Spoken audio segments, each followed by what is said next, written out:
Uli, was ist das Besondere an deinen Anzügen? Das Besondere ist die Außenglatthaut. Absolute Glatthaut, keine Kaschierung, keine Verdunstungskälte, wenn man das Wasser verlässt. Und was ist der Vorteil an der Glatthaut? Ja, wohlbemerkt, die Glatthaut, die gibt das Wasser sofort an die Luft ab und dadurch entsteht keine Verdunstungskälte. Außerdem hat der Anzug oben einen silbergrauen Bereich, also Schulter-Brustbereich ist silbergrau. Dadurch kommt durch die Sonneneinstrahlung nicht diese Hitzeempfinden an den Körper. Und die Glatthaut bringt ja auch Wärme, oder? Die Glatthaut bringt Wärme insofern, als sie weniger Oberfläche hat und also das Wasser weniger Wärme dem Körper entziehen kann. Es ist ja bekannt, dass möglichst große Oberfläche möglichst viel Wärme ableitet. Wenig Oberfläche leitet weniger Wärme ab. Und was ist das Neue an deinen Anzügen?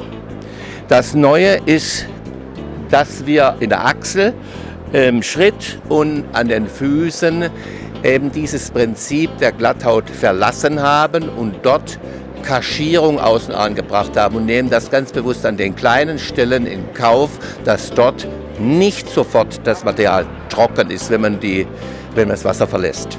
Warum habt ihr das gemacht? Das haben wir gemacht, weil an den Stellen eben sehr große Belastung entsteht und ist ja mal bekannt, dass doppelte Kaschierung, also außen und innen, etwas stabiler ist als normale Glatthaut. Und ihr habt ja auch neue Kniepads mitgebracht. Richtig, die allerneuesten Kniepads, das sind die sind aus Haihaut. Haihaut, das wissen insbesondere die älteren Taucher, die ist also wirklich total stabil. Die ist wahrscheinlich sogar noch stabiler als Außenkaschierung. Ihr habt ja auch eine separate Kopfhaube. Könnt ihr mir die vielleicht mal zeigen? Ja, diese Kopfhaube zeigen wir jetzt und zwar zeigen wir sie, wie wir sie zu zweit anziehen. Der Taucher hält sie vorne fest, der Helfer hinten und jetzt machen wir es auf Kommando miteinander. Ja, wir gehen rein und der Taucher sortiert sich gleich das Gesicht.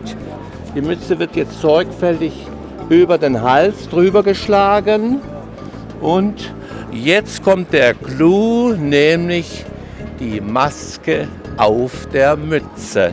Um zu beweisen, dass es geht, wird sie jetzt die Maske aufsetzen und dann korrekt ansaugen und zeigen. Und ich riziehe dann daran und zeige, dass sie fest ist. Achtung, das geht also schwer und dann plötzlich.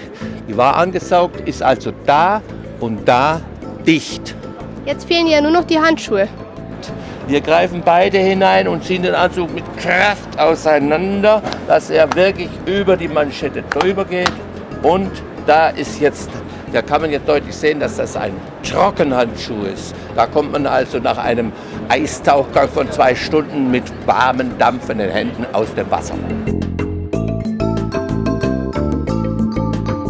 Wie sieht es preislich bei deinen Anzügen aus? Der GT Standardausführung kostet 850 € ohne Mütze und Handschuhe, einschließlich Inflatorschlauch. Der Maßanzug kostet 200 € mehr, also 1040 €. Lieferzeit allerdings 2 Monate. Standard wird sofort geliefert. Die Mütze kostet 46 €, die Handschuhe kosten 42 €. Und in welchen Größen ist es erhältlich? Anzüge in 7 Größen von XXS bis XXL, Handschuhe und Mützen in 6 Größen von XS bis XXL.